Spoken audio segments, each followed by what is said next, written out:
When I started this journey, I promised myself I was going to make videos, and that's what I'm doing here. And it takes so much time, and it's nice to have something to be occupied by. So I kind of kill my own statement now, because as you know, I skipped several years in video editing because I just didn't have time to it.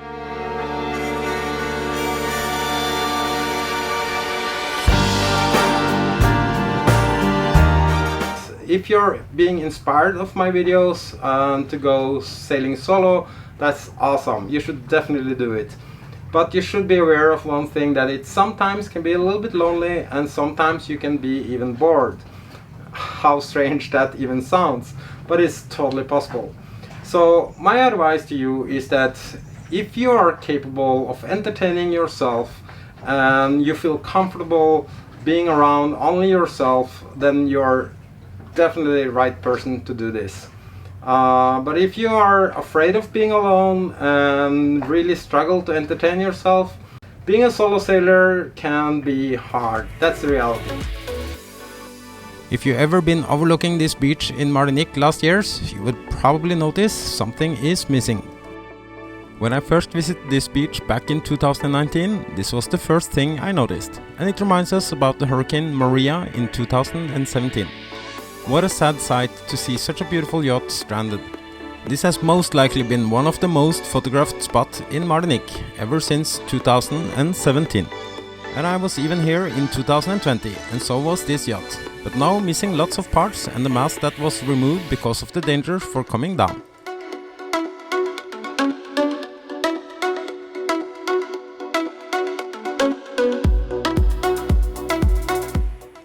Being beyond possible salvage, it was this week finally removed from this beautiful beach.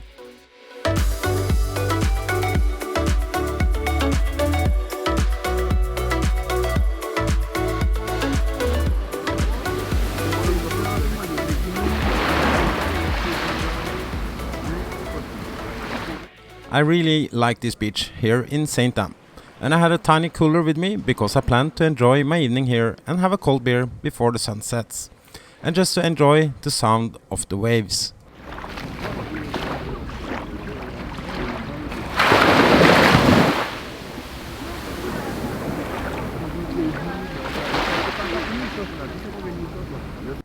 One thing not many talks about when showing you beautiful sceneries and stunning sunsets is actually a major problem in most of the Caribbean, with only a few exceptions.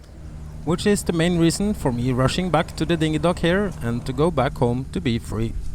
Even in such a developed island as Martinique, it has only last week been stolen 2 dinghies with outboards from this very dinghy dock. So that's the reason I don't want my dinghy being unattended here after sunset, even though I have locked it properly with chain to the dock. I don't know if it's better to have a stainless chain as I have, but apparently the 2 last dinghies had wires, and I believe they are a bit easier to cut than a thick stainless chain. In Caribbean, it's lock it or lose it. And that's why I love my dinghy garage on Be Free. And having a dinghy garage gives me another feature I really love and enjoy. However, this feature is not without problems and something to think about. It's always pros and cons with everything. This gigantic swim platform is for sure one of my favorite spots, and I call it the free zone. I always tell visitors that this space is my happy place, and I never want to have arguments or discussions here.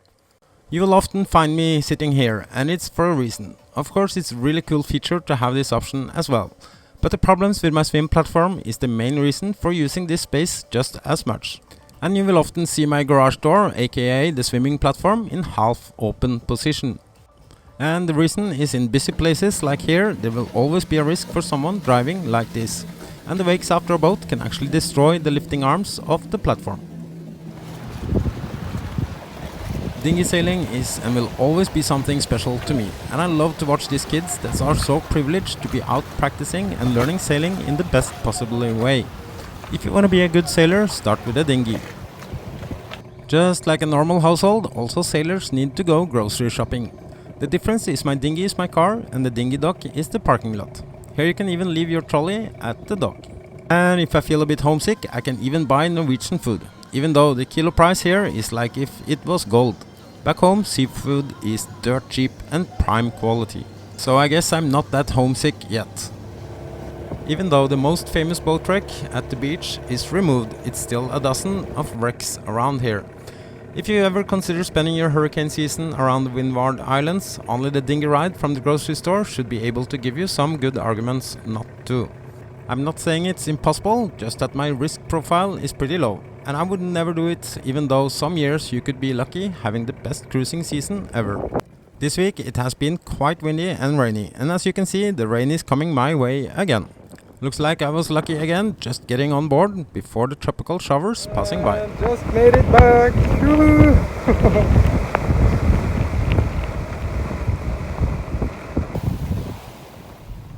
So one of the cool things I really love is I actually have a deep freezer here.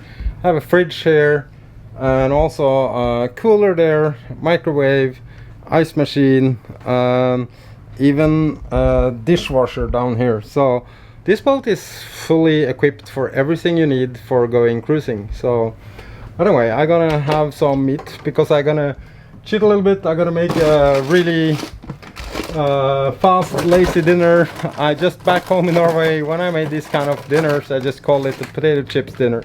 It's actually the beef-free super nachos. It's gonna be a dinner today, so well. And for all your vegans out there, I know this is terrible. It's meat.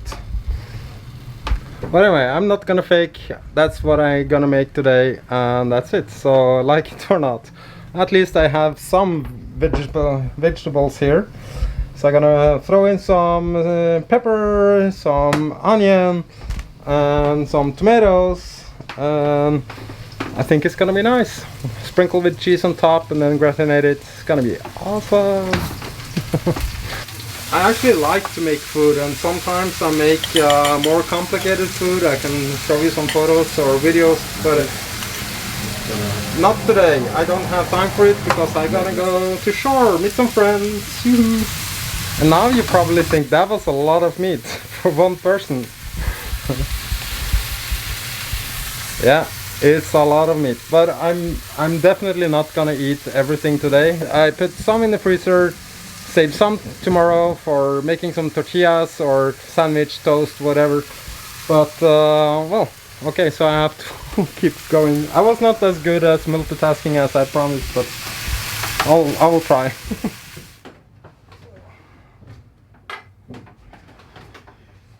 When I was sitting in my sofa back home and dreaming of a new boat, I was browsing Yacht World, and I was actually pretty sure my next boat was going to be a catamaran. Even told my friends this. I love to make jokes about catamaran sailors, but honestly I was pretty close to end up with one myself.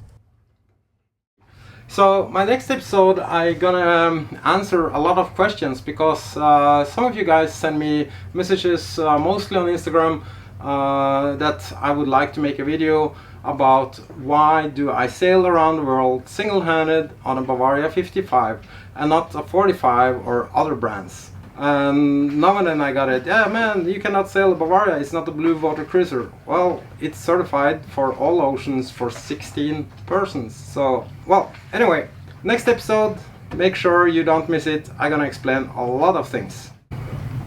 Thank you so much for watching this episode. I really hope you liked it. I appreciate to have you here. If you have any comments, just leave them below, and hope you also consider to subscribe if you haven't done that already.